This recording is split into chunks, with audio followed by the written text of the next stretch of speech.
For being here, and can I join with Maura in welcoming our Labour Party whānau, our union whānau, and our media friends.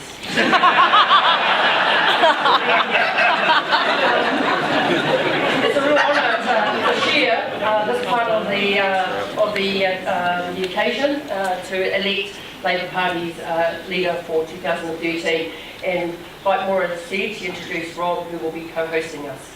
So I'm not going to delay you anymore, but let's start the process, and we understand that we're going to, do we have drawing for the orders? Have we done that? So we're going to, so that it's fair, we're going to draw the order of speakers, and then they'll come up with the order.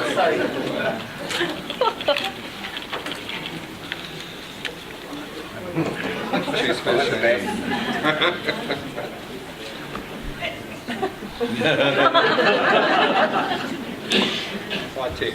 Yeah, Fighting. Oh, shit. Oh, there we go.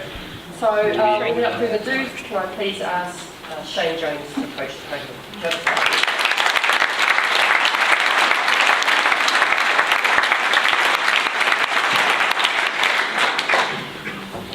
Kia ora whānau, allow me first to go into orbit.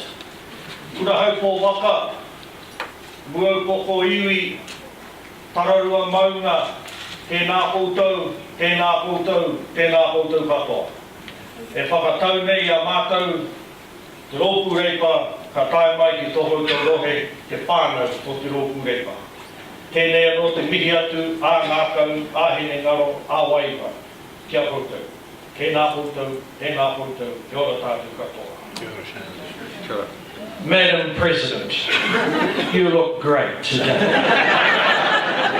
Tēnā koe Moira, Tim, representatives of the industrial wing of Te Rōpū Reipa, the union movement, greetings, but most importantly, those of you who are the members of our party, including those of you who revived your financial status over the last week. Thank you very much for turning up today. Thank you very much for enabling us to use these events as an opportunity to rejuvenate our party.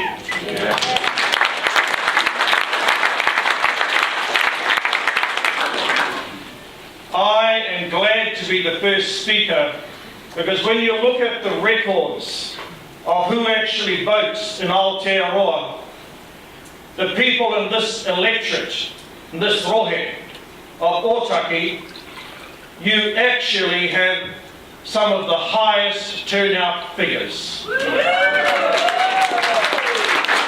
Don't clap too loudly, your neighbours unfortunately are voting for the other crowd.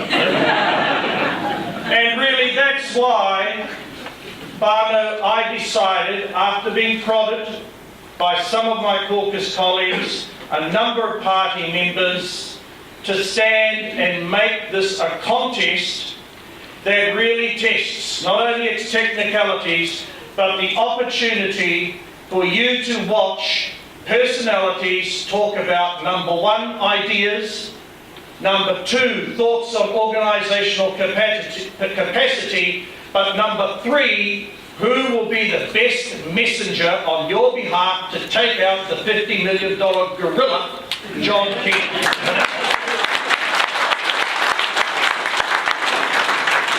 Just a wee bit, because I know 10 minutes will rush by. I love the Tuapendua. I love the regions. My mum, a school teacher, still working, 74 years old. My dad, one of those characters eking out an existence in the old days, on a dairy farm, in debt to the Maori affairs.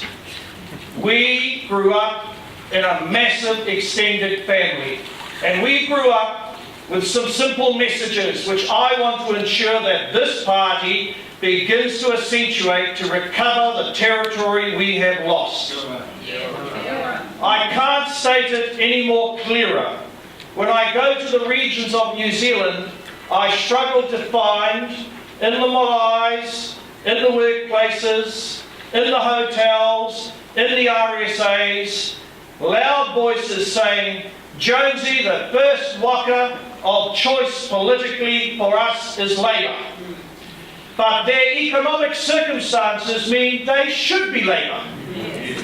Their dreams for their kids in terms of mobility means they should be Labour. So I ask myself, as a Labour MP since 2005, why are those people not naturally choosing the red waka as the canoe, the vessel that addresses their mobility concerns, their equity concerns, and also their concerns of pride and self-belief? And that's why I'm standing, because I genuinely believe that not only am I an embodiment of old New Zealand, as a consequence of education and my style of operation, I can enable us to be the party of new New Zealand as well. Now let's just talk about some of the key features that we need to turn around. Number one, in our regions, and I'm going to talk largely to you as a regional community, we have allowed successive governments to neglect New Zealand's regions.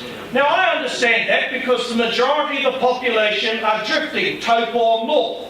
But if we want to be the party from Kaitaia to the Bluff, we've got to turn around, spend money, no empty promises, make commitments, and restore jobs, industry, manufacturing, and self-belief to our regions. And I'm your man to do that.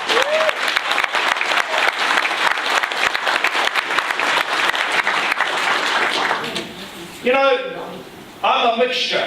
The Dalmatian Gundiga, the Pākehā and the Māori, I heard the Deputy Leader say, mixed up sometimes. And admittedly, people might say, Shane, your style of humour suggests you have no ballast and content. Nothing could be further from the truth. I'm proud of the education that I received by dint of the Anglican Church, but I'm more proud to actually say that I can go out and bring back the 3.2 million New Zealanders who have a right to vote in Aotearoa. 3.2 million. Because at our last election, only 18% of the people with a right to vote in New Zealand thought it was worthwhile going to vote for our party. Our enemy is apathy, indifference, disengagement, marginalisation. The people who should be voting for us feel neglected on the fringes of the economy.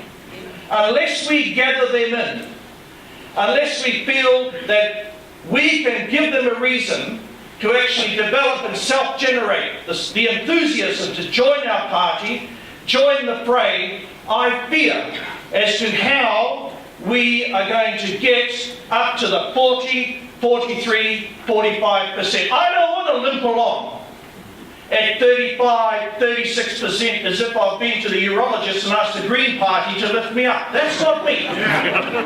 I'll be straight up about that. We should be the People's Party who are capable of getting 45% of the 3 New Zealanders on our side.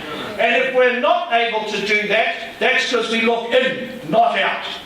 Our future lies looking out, folks.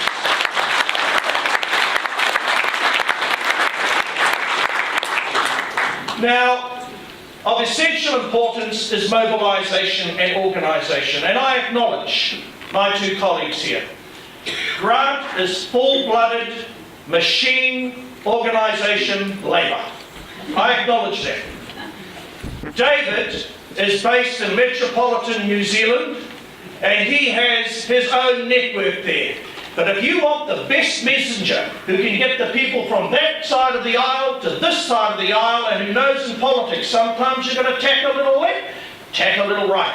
But at the end of the day, if you want to cross the line, you've got to be capable of, in politics, broadening your appeal and causing people to say, that's our waka. And I genuinely believe, with my education, my background, style, that I am that person. Now, it could be said, we want a leader that is across all the detail.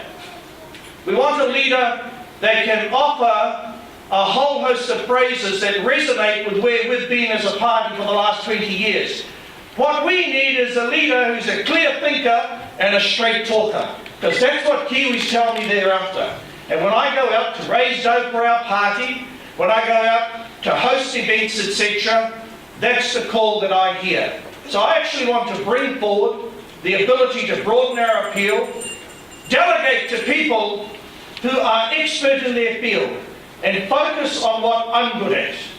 And I say to you, what I am very good at is not only communicating, not only a good messenger, but getting a team around me and get the best person for the job. Ask them, what do you need to do the job? Give them what they need to do the job, and don't bug me unless you've got a problem on how to do your job better. Lead from the front, but entrust and delegate to the team enough confidence to go out there and do the work for all of us, etc.